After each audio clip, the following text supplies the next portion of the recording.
I call myself a Tantra therapist. So, what I do is I offer my experience, my knowledge of Tantra to individuals and couples to learn more about their own sexuality and to find a deeper connection within themselves, and also how that translates into their relationship if they come as a couple or if they are in a relationship. So I work with individuals and couples. I started studying Tantra over 35 years ago in my early 20s. Yeah. Um, when I spent most of my 20s in an ashram in India, in Pune. Yeah. I learned a lot about meditation, tantra, but also a lot of breath work and body oriented therapies. You know what people call somatic therapy now, and that was sort of the early beginnings of that. And learning about tantra, learning about sexual conditioning was a very important part of my own journey. And then as I learned more and more, and I progressed my journey and my studies, I got more into that aspect because I really felt like where I felt really at home and where I felt called to work in that field. Yeah. When you say learning more about conditioning, Mm. talk to me about that. What do you mean by that? I mean by that, most people when they grow up get a lot of information or conditioning programming about sex. You know, most of the time there's a lot of shame attached to it, guilt, or simple denial of it. You know, at best it's not being dealt with. But yeah, everybody grows up with a lot of shame and guilt, and also when we enter adolescence, we're so much left to our own not knowing, our own cluelessness, if you will, and so much hurt happens in those years, just out of just being left to ourselves and left to hurting each other. So it's both, it's parental conditioning, uh, social conditioning, religious conditioning, you know.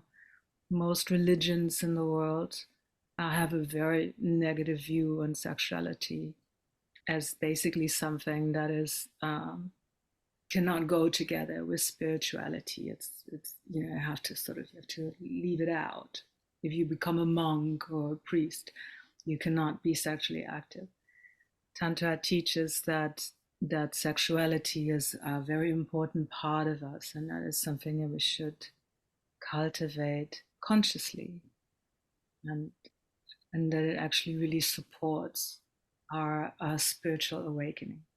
I can.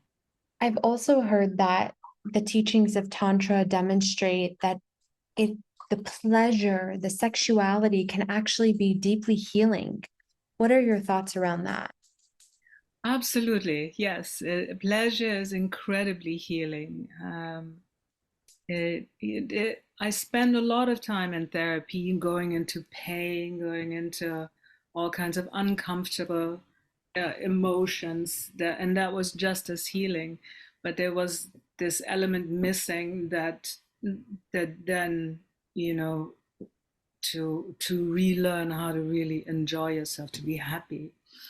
So pleasure is an incredibly healing energy. Yes. It teaches us to love ourselves, to accept ourselves, and and yeah, it's hard to put word to it actually, but yeah, it is very healing. All my background in counseling and breath work and voice dialogue, a lot of different elements come into that work. And that's also one way how, you know, I would call the type of tantra I'm practicing neo tantra. It incorporates a lot of these modern teachings that are, you know, more come from the world of body oriented therapies. emotional release, breath work, and things like that. Meditations, journeys, and a lot of meditations. Tantra is a very has a very meditative aspect to it, and that's definitely something I really love about it. You know? Simply bringing awareness to your sensuality, how you are in your body, awareness to how, where doesn't it flow, where do you feel blocked, and awareness to how you're connecting with the other. Mentioning awareness and bringing awareness to sensuality, sexuality, that's something that, to be honest, part of the reason I personally think websites like Jasmin are so successful and popular is because it's this dedicated space almost for people to explore themselves, their sexuality. It's okay, it's accepted for them to discuss these things, to explore fantasies. And I think people are really kind of craving avenues that allow them to explore themselves. If you see a client who hasn't explored themselves sexually, and that's probably one of the things they're coming to you for, to try and figure out certain things that are going on, or healing, or figuring out who they are sexually, what they like. Um, when they do start exploring themselves, do you see that that affects or improves or changes other areas of their life? Oh, definitely. Most of the time, when people come to me, oftentimes they struggle with confidence, with premature ejaculation or erectile dysfunction, or they may struggle with sexual assault, some traumas that they've received, that they've been exposed to, and yeah, most of the time it's around um, finding more confidence in their sensuality, in their body, and one big aspect of what I do is guiding people to experience an energy aspect of their orgasmic energy, and teaching them how to have multiple orgasms and how to have energetic orgasms and not just physical. And for men in particular, the number one thing is they want to learn how to last longer, basically, how to be more present, how to stay with this energy. Um, there's a lot of lack of confidence and fear when it comes to sexuality. When they start feeling that energy arising in their body, they tense up, and they want to learn how to be more present with it, more relaxed with it. So I'm not so much your king go-to person, or fantasies. It's just not something I shine in. It's not my thing. I don't so, but if people come to me and they start to discover, they get to a place where they feel more comfortable, more whole in their sensuality, it does open up a lot for them in other areas of their life. They tend to be happier. Um, they may feel that they're more present in their body. They may become more aware of their senses. So they start to experience life more fully through their senses. May that be vision or taste or smell. They may feel more connected with their partner when they connect with their partner. People have a very limited idea of what their sexuality is or can be. And Mm. so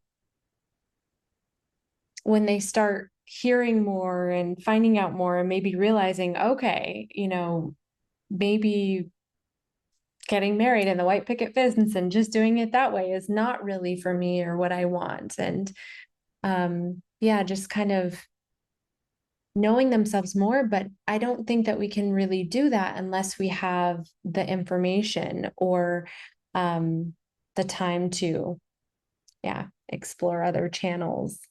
That's part of our goal with this interview series, is to put out information that is either factually or scientifically correct through researchers and psychologists and that type of thing, but also showing the spiritual component of sexuality. Mm-hmm. Because we have seen in our members of Live Jasmin that they've reported certain interactions with models have been deeply healing for them. Deep. Mm-hmm. And so there is this component of connection and pleasure that is sustaining for someone.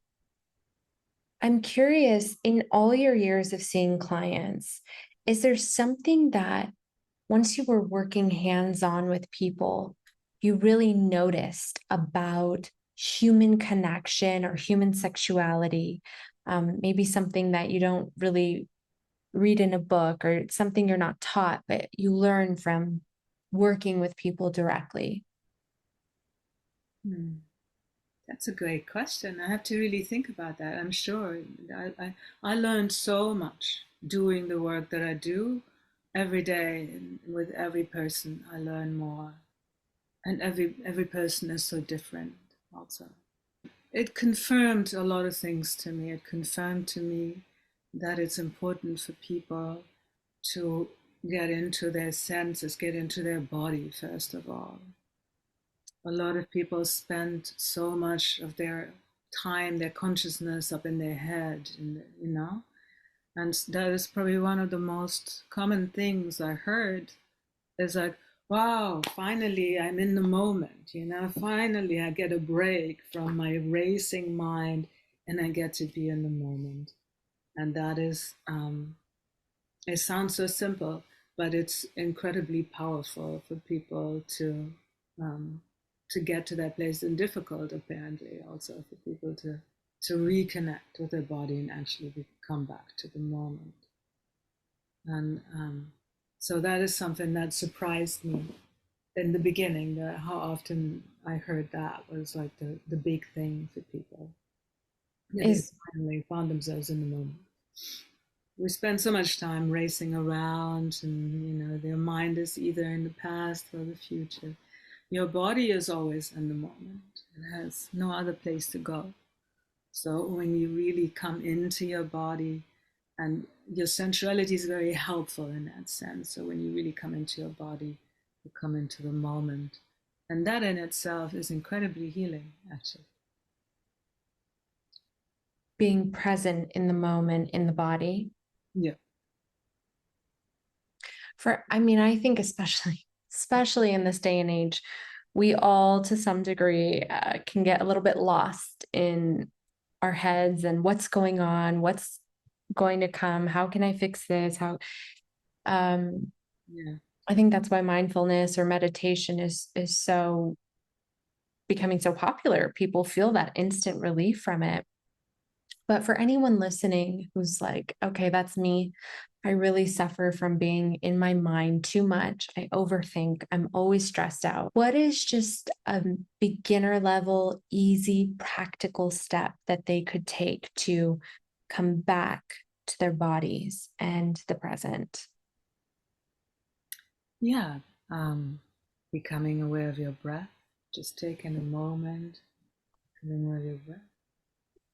And one of the most powerful and simplest tantric tools is that you breathe into the sensation. So when you rest your hands anywhere on your body, like on your heart, so it's a nice place to rest your hand on your heart, you you intentionally breathe into the sensation of your own hand. And that will bring you into that place in your body. And you can put your hand on any place in your body, on your, wherever.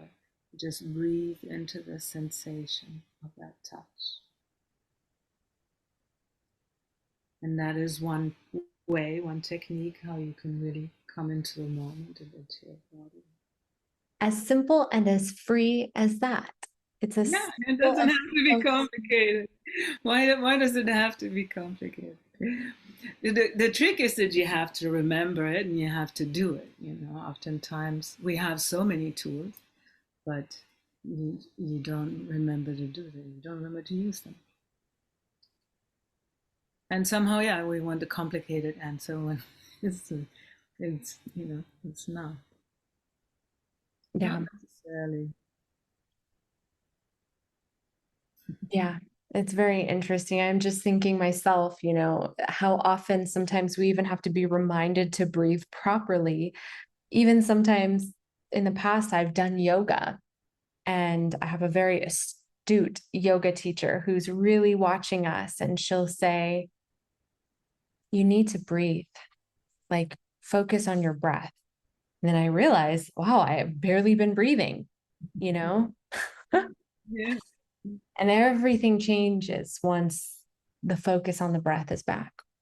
Yes, it does. Yeah. You can really feel it. Yeah, so I do. I work a lot with breath in the work that I do, reminding people of breathing, breathing into the sensations um, is a big key in that work. But also releasing energy, because oftentimes we tend to hold our breath, when something happens that's scary or something that we're not comfortable with, you hold your breath. So in my sessions, I always encourage people to breathe really deeply, breathe into any sort of feelings that are emerging and release it. Use your voice, release the energy. So yeah, breath is incredible, powerful tool and is a big part of my work for sure. It's a big part of My work. your work. Yeah.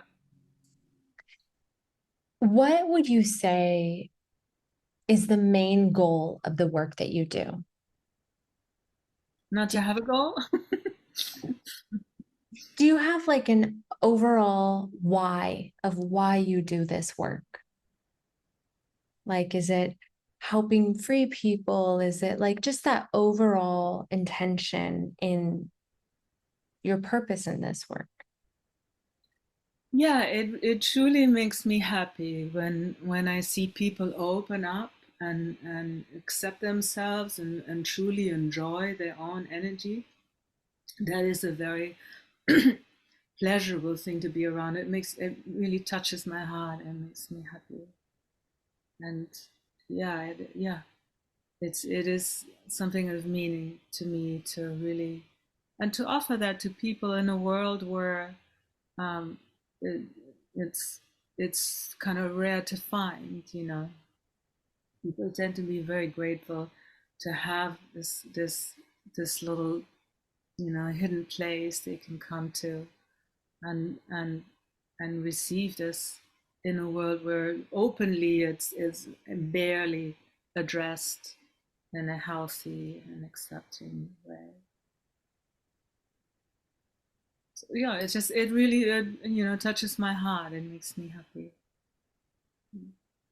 Beautiful. Individuals, women, couples in particular, that makes me particularly happy working with couples. Beautiful. My next question is, if you could give one message to everyone in the world about human sexuality that you don't think the world is quite getting right now, what would that message be? Mm. To love yourself and to love your sexuality and your sensuality and to enjoy it. It's for you to enjoy. There's nothing to be ashamed of. It's a sacred energy. It's the energy that brings us here to this planet. Sex essentially. You wouldn't be here. Nobody would be here without it. And to celebrate it, explore it, learn about yourself.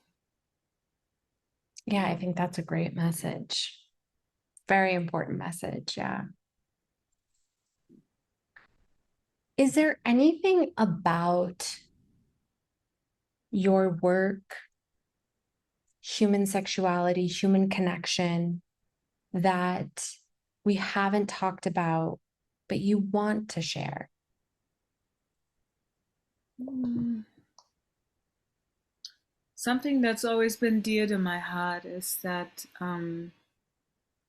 I wish more women would actually step into that place and into a place where they want to learn more about their sensuality and explore their sensuality. That men have a lot more interest in that than women, it seems.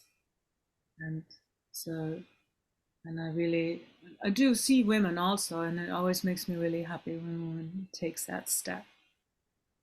And yeah, it's very empowering for women to look at their own sensuality, their sexuality, especially without a man. You know, it's because we're so used to we're sexy for a man. You know, we're having sex, we seduce, we please. You know, a lot is projected on him in our sexuality. So when women come to see me, it's really for them. It's really for them to explore their own sensuality without having it to be for anybody else other than themselves. That's a really powerful point. And I do think there's something to that. I mean, men also have a lot more societal permission to explore themselves sexually. And I think sometimes it takes just reminding women you have permission too, and see what it's like, see what you like. And I love the distinction of seeing yourself, exploring yourself aside from just to turn on a man or to please him or a partner, but know yourself sensually for yourself too and in Mhm. life. I think that's really important. Yeah, it is really important. To a degree, both men and women do that. Everybody's projecting a lot on the other. You know, it's just a different kind of programming. But as you say, yes, there's less accepted for women to step out and, you know, or for women, they probably don't find camming very interesting or, you know, or yeah, it's also partially different needs, but it's really, it's so healing when people come to me and take that step for themselves. What are some of the needs of women sexually? And maybe a little bit of the distinction between, in general, what a woman might need sexually versus, in general, what men might need sexually. Oftentimes, women simply need a lot more time for their sensuality, for their bodies to open up. And so it's a slower process, but then it also tends to go deeper. And having multiple orgasms can be kind of quite a natural um, experience for a woman. You know, they tend to be more, or a full body orgasm tends to be more natural for a woman than a man. Time. Um, and well, women tend to be they're very receptive in their genitals and their sensual orgasms. So any kind of uh, experience of bad sex, so to speak, tends to leave an imprint energetically in their bodies, more so than in a man's. So oftentimes the need is to release that.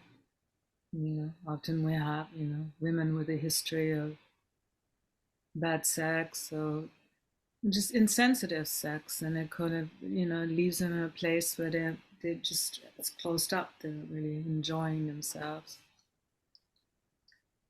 And women often, I mean, every woman is so different, but women often tend to open up essentially when their heart is opening up. And a lot of men don't understand that. They have no clue. And presence, you know, women need more of a a heart and a presence connection to open than some men might. Um, it's hard to generalize these things. At each person that comes to see me, I listen to their story and I listen to exactly why they come to see me, and then try to meet them there and provide that for them. But I think a big need for women is just exactly that, to be okay, to just enjoy your sexuality, enjoy your body just for yourself, not for the sake of pleasing a man. Yeah. And man's needs, I suppose it is to discover that their whole body is a central orgasm, to move away from the single pointed experience of their sexuality, to not have to perform. Performance is a big aspect for men, a big thing. The need to perform. So they may have a need of um, needing to relax, needing to be able to receive.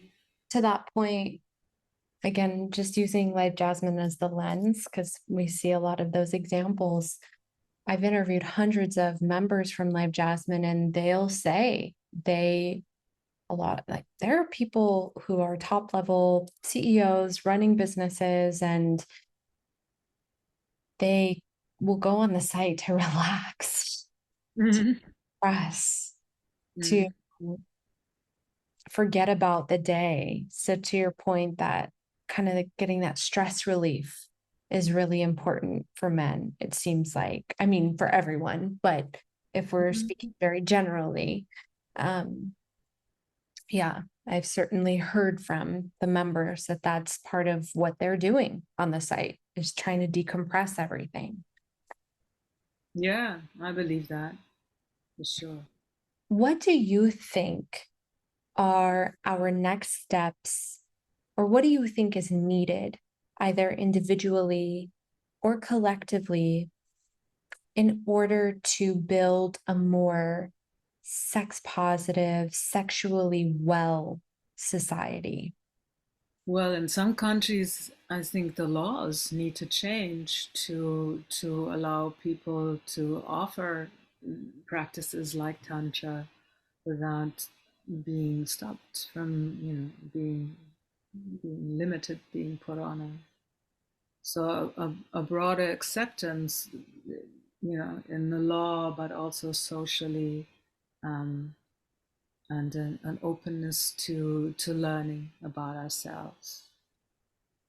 Yeah, and that should probably start early on in the schools, when the kids when their bodies first start to awaken, to give them some guidance and some supportive guidance on this mystical and scary thing that's happening in their body when they're becoming a man or a woman.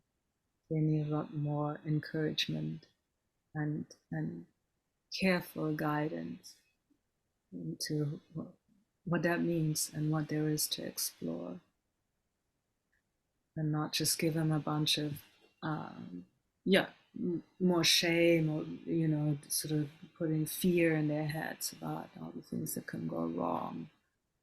There's a lot of fear-based education going on in the schools, if any. None of it is really positive. Yeah, very well said. Absolutely. Thank you so much. Oh, you're most welcome. Yeah. It was That's the interview. wonderful to speak with you. Thank you so much. You